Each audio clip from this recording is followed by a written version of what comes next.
de la primera carta de San Pablo, apóstol, a los Corintios, a estos cristianos a quien Pablo, a través de las cartas, sigue acompañando en el camino de la fe. Y digo que sigue porque ustedes saben bien que San Pablo fue un gran misionero, un apóstol que no se quedó tranquilo, sino que estaba intranquilo espiritualmente. Y esto es bueno.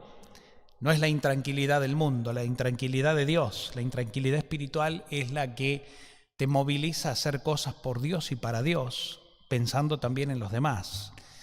Y lo que movilizaba al apóstol era que todos los hombres se salven como Jesús lo quería y lleguen al conocimiento de la verdad. Y la verdad es Jesucristo. Por eso Pablo fue, después de su conversión, un incansable predicador de Cristo. Y por eso fue misionero, porque la predicación lo llevó a tierras extranjeras, a tierras lejanas, a anunciar a Jesucristo.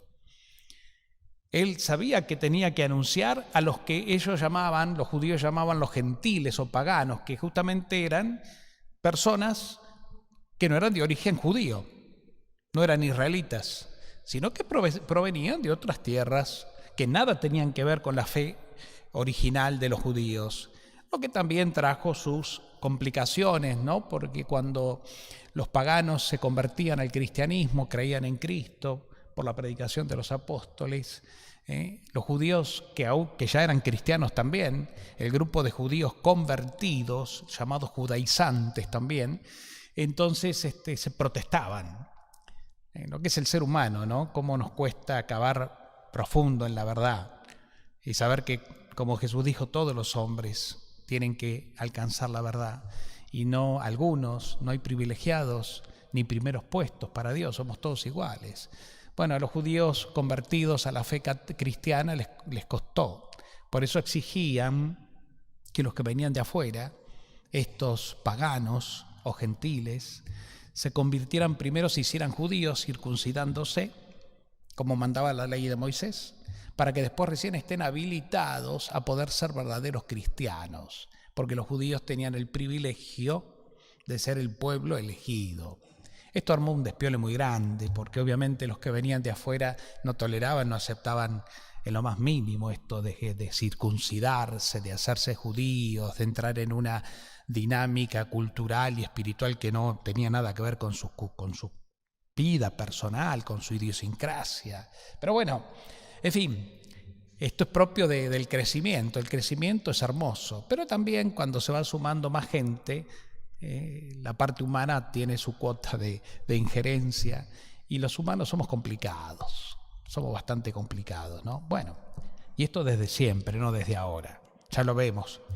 La palabra de Dios tiene más de 2000 años y ya en aquella época y antes sucedían este tipo de tiranteses, ¿no? Y estamos hablando de gente de fe, como hablamos hoy día entre nosotros de gente de fe, que también tenemos nuestras tiranteses, o nuestras incomprensiones, nuestras envidias, nuestras diferencias. Pero bueno, en este pedacito de la carta, donde Pablo a los corintios les recuerda su identidad, los corintios eran una mezcla de judíos y griegos, o sea que había una melange de culturas ahí, pero eran cristianos. Y a esta iglesia de Corinto que Pablo había fundado, les escribe, como les decía, acompañándolos en la distancia, ya que Pablo seguía visitando nuevas tierras. Y ahí les dice, ¿no? Fíjense qué interesante, porque hay algo que es clave, que nos hace bien a nosotros, para tomar en cuenta nuestra identidad personal cristiana, ¿no? Que nadie se engañe, le dice Pablo a los cristianos. Acá no se trata de tomar partido de nada ni de nadie. Nosotros, los cristianos, solo le pertenecemos a Cristo. Todo Dios nos lo dio, todo es de ustedes, todo. Y es verdad, Dios al hombre le dio la tierra, es nuestra casa común, la compartimos. Y de aquí sacamos los recursos para trabajar, para crecer y disfrutar de todo lo que de alguna u otra manera está a nuestra disponibilidad. Pero dice, todo es de ustedes, pero ustedes son de Cristo, como Cristo es de Dios Padre. Esta es nuestra identidad. Y Cristo, el Señor, el Dios hecho hombre, dio la vida para que nosotros tengamos vida eterna. De manera que no le pertenecemos a nada ni a nadie. El cristiano está llamado a vivir en una libertad, en una soltura que le da a su vida plenitud. Por eso el cristiano madura en su fe la vida y la muerte, que son dos realidades, cristianamente hablando, que van de la mano. Porque la muerte no es contraria a la vida, sino que es parte de ella. Entonces uno va muriendo. Vamos muriendo al hombre viejo.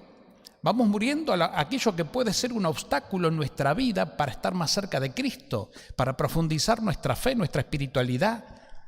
Hay muchos obstáculos que se nos presentan en la vida, que nos van como trabando, porque nos van distrayendo y preocupando en demasía. Y entonces tenemos la mente puesta en un montón de cosas y nos vamos sin darnos cuenta, olvidando de lo esencial. ¿Quién soy? ¿De dónde vengo? ¿A dónde voy?